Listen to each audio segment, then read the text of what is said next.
राधे राधे दोस्तों, आप सभी का एक बार फिर से स्वागत है हमारे YouTube channel tour guide with Negi ji में। दोस्तों, अगर आप भी संपूर्ण ब्रिज की यात्रा पर जाने का प्लान कर रहे हैं तो आज के हमारे इस वीडियो में मैं आपको बताऊंगा कि संपूर्ण ब्रिज की यात्रा कैसे होती है, कितने दिन लग जाते हैं और कौन कौन से स्थानों पर होकर ये यात्रा होती है। इसलिए हमारे इस वीडियो को शुरू से लेकर लास्ट तक जरूर देखना। दोस्तों, संपूर्ण ब्रिज की यात्रा में मथुरा, वृंदावन, गोकुल, गोवर्धन, बरसाना और नंदगांव आते हैं।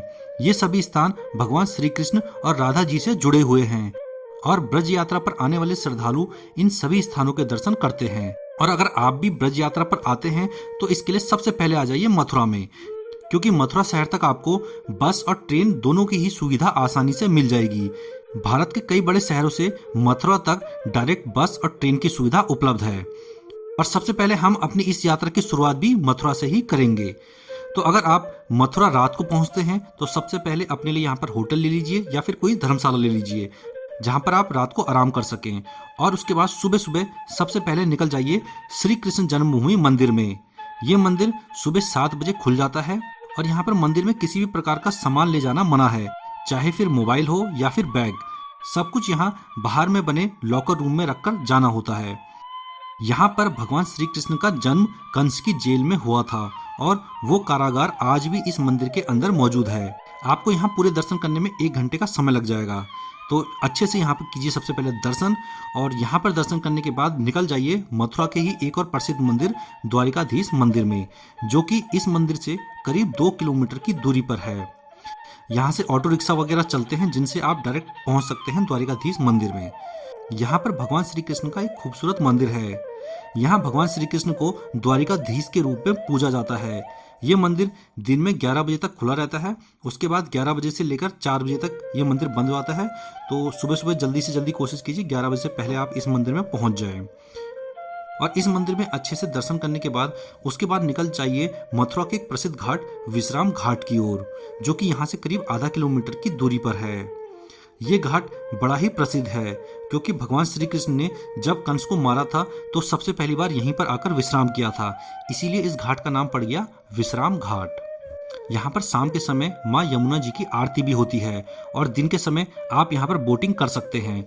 तो अगर आप दिन में यहाँ पर जब आते हैं तो यहाँ पे एक बार बोटिंग जरूर कीजिएगा। आपको ये बोटिंग वाले सभी घाटों और प्रमुख स्थानों पर घुमा देंगे, जो यहाँ पे मथुरा के सबसे प्रमुख घाट हैं आसपास। और साथ में आपको यहाँ पे कंस का किला भी दिखा देंगे, जहाँ पर पहले कंस का किला हुआ करता था, जो अब काफ़ी हद तक खंडर हो चुका है। यहाँ पर जो बोटिंग का चार्ज है वो 100 रुपये से लेकर 150 रुपये रहता है, जिसमें आपको ये आधे घंटे से लेकर 1 घंटे की राइड कराते हैं। तो वो आप 100 से 150 रुपये में यहाँ पे घूम सकते हैं। इसके बाद दोस्तों, यहाँ ये सब घूमने के बाद आप निकल जाइए कंस का किला देखने। और वैसे कंस का किला में इतना ज़्यादा कुछ देखने के लिए है नहीं, क्योंकि ये कंस का किला काफ़ी हद तक खंडर हो चुका है और ये विश्राम घाट से आधा किलोमीटर की दूरी पर है। और यहाँ पर क्या है कि ये अभी पुराने जो अवशेष हैं वो आपको दिखाई देंगे। इसके अलावा यहाँ से यमुना जी का और मथुरा का एक बहुत ही सुंदर नज़ारा दिखाई देता है। तो यहाँ से जब आप आते हैं तो आपको बहुत ही सुंदर मथुरा नगरी दिखाई देगी और साथ में यमुना जी के दर्शन हो जाएंगे। तो वो सब के लिए आप आ जाइए यहाँ पे कंस किले में, जो कि अब ये पूरी तरह से खंडर हो चुका है। इसके बाद फिर आप शाम को यमुना जी के आरती देखने के बाद अपनी धर्मशाला में लौट जाइए और यहाँ कर लीजिए पहले दिन आराम। और उसके बाद अगले दिन सुबह सुबह निकल पड़िए वृंदावन के लिए।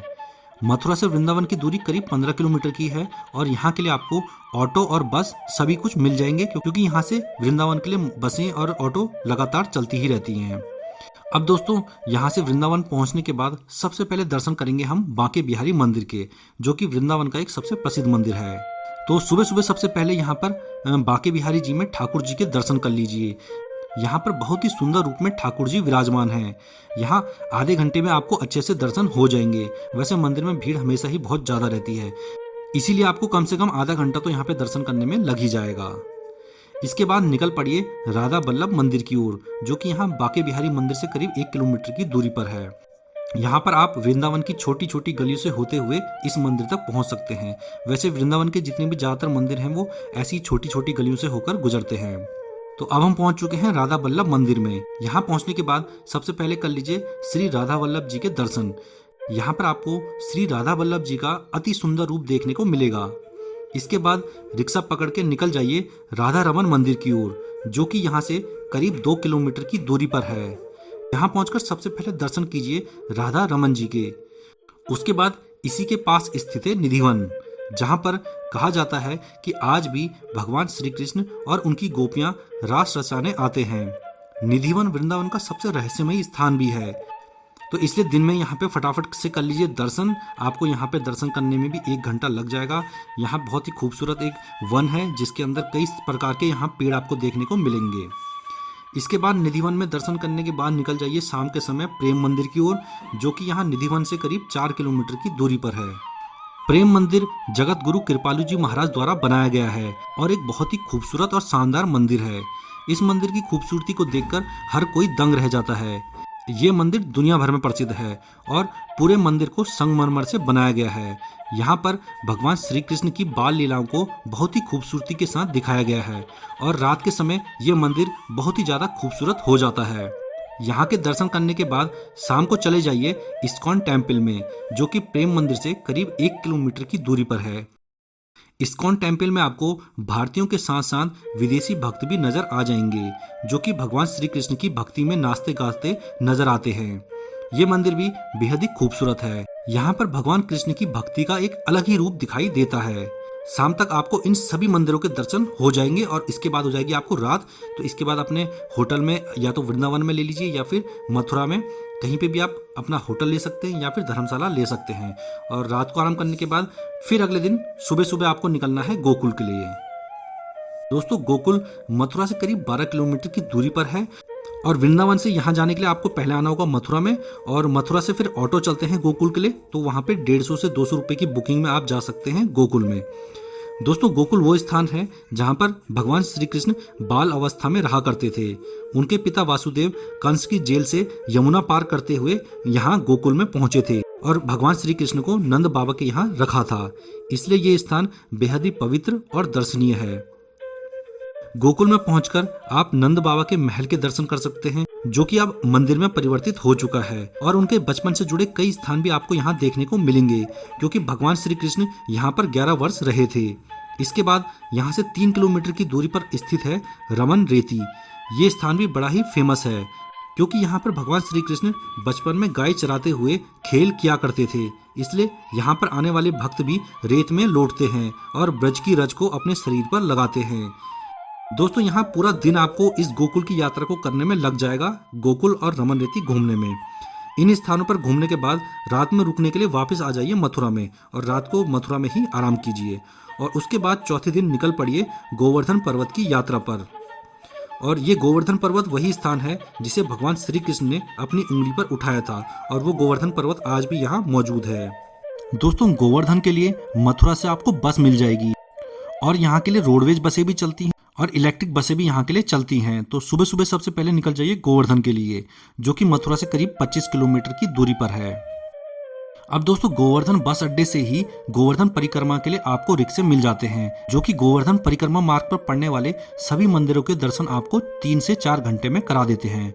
इनका किराया फिलहाल का जो है वो 100 रुपये का एक व्यक्ति का है, और यहाँ पे कई सारे श्रद्धालु पैदल भी इस गोवर्धन परिक्रमा की यात्रा को करते हैं। लेकिन अगर आपको पैदल नहीं करना है तो आप यहाँ पे रिक्शे का भी ऑप्शन ले सकते हैं, जो कि आपको जल्दी से जल्दी इस यात्रा को करा देता है। और अगर आप पैदल इस यात्रा को करेंगे तो उसमें आपका एक पूरा दिन लग जाएगा। और दोस्तों, आप जब गोवर्धन परिक्रमा पे निकलते हैं तो सबसे पहले आपको यहाँ पर दर्शन होते हैं दान घाटी मंदिर के।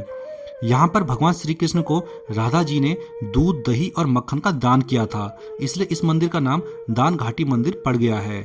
यहाँ के दर्शन करने के बाद आप निकल पड़िए गोवर्धन परिक्रमा पर। इसमें रास्ते में कई सारे मंदिर पड़ते हैं और एक प्रमुख मंदिर पड़ता है पूछरी का लोठा। ये मंदिर भगवान श्री कृष्ण के परम मित्र मधु मंगल का है। कहते हैं कि जब भगवान श्री कृष्ण द्वारिका जा रहे थे तब उनके मित्र ने कहा कि वो भी उनके साथ चलेंगे, लेकिन भगवान श्री कृष्ण ने उन्हें यहीं पर इंतजार करने को कहा, और कहते हैं कि तब से वो यहीं पर भगवान श्री कृष्ण का इंतजार कर रहे हैं। और गोवर्धन की यात्रा पर जाने वाले श्रद्धालुओं को पहले यहीं पर हाजिरी लगानी होती है, उसके बाद ही वो अपनी यात्रा को आगे के लिए शुरू करते हैं। इसलिए पहले यहाँ पे कीजिए दर्शन, और उसके बाद जैसे जैसे आप आगे जाएंगे तो एक जगह पड़ती है जतिपुरा। ये वो स्थान है जहाँ भगवान श्री कृष्ण ने गोवर्धन पर्वत को अपनी उंगली पर उठाया था, इसलिए यहाँ पर गिरिराज जी की पूजा होती है। तो दोस्तों, यहाँ जतिपुरा में पहुंचकर पहले गिरिराज जी के दर्शन कीजिए, और अच्छे से दर्शन करने के बाद फिर आगे की अपनी यात्रा पर निकल पड़िए। इसके बाद आप पहुंचेंगे राधा कुंड और श्याम कुंड में, जो कि इस परिक्रमा मार्ग के सबसे पवित्र कुंड हैं।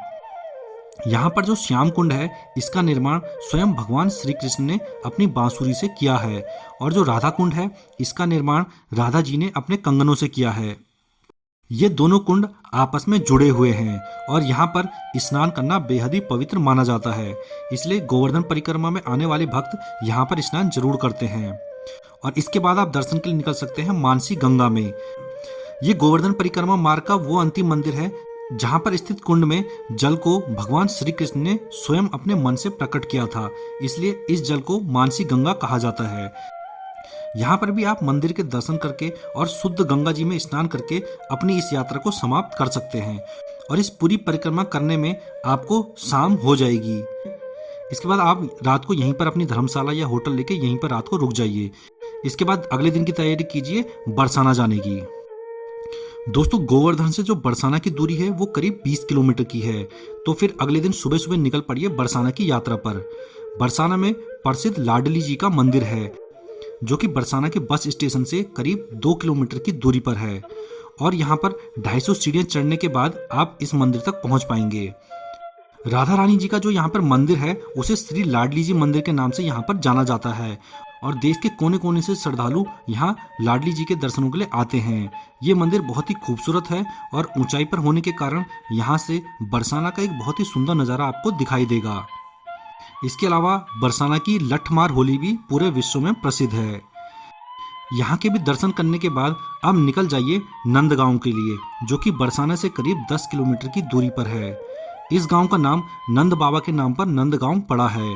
यहाँ पर नंद बाबा का महल और मंदिर स्थित है, जिसके दर्शन करने के लिए श्रद्धालु यहाँ पर आते हैं। भगवान श्री कृष्ण का जन्म मथुरा में कंस की जेल में हुआ था। उसके बाद वासुदेव जी उन्हें गोकुल में नंद बाबा के पास छोड़ आए थे, और करीब 11 साल भगवान श्री कृष्ण गोकुल में रहे थे। फिर जब कंस का अत्याचार वहां पे बढ़ने लगा तो इससे परेशान होकर नंद बाबा गोकुल को छोड़कर नंदगांव आ गए थे, और करीब 9 साल भगवान श्री कृष्ण यहीं नंदगांव में रहे थे। इसलिए ये जगह बेहद ही पवित्र है, और ब्रज की यात्रा के दौरान श्रद्धालु यहाँ भी आते हैं। तो यहाँ के दर्शन करने के बाद आपकी संपूर्ण ब्रज की यात्रा कंप्लीट हो जाएगी, जिसे करने में 5 दिनों का समय लगेगा। दोस्तों, वैसे तो संपूर्ण ब्रज क्षेत्र में हजारों मंदिर हैं, लेकिन अगर आप केवल मुख्य मंदिरों और स्थानों के दर्शन करेंगे तो 5 दिनों में आपकी यात्रा कंप्लीट हो जाएगी। तो दोस्तों, आप लोगों को हमारा ये वीडियो कैसा लगा हमें कमेंट करके जरूर बताना, और हमारा ये वीडियो आप लोगों को अगर पसंद आया हो तो हमारे इस वीडियो को लाइक करके हमारे चैनल को भी सब्सक्राइब कर लीजिए, क्योंकि हम अपने इस चैनल पर ऐसी ही जानकारियाँ देते रहते हैं। दोस्तों, वीडियो में लास्ट तक बने रहने के लिए धन्यवाद। राधे राधे।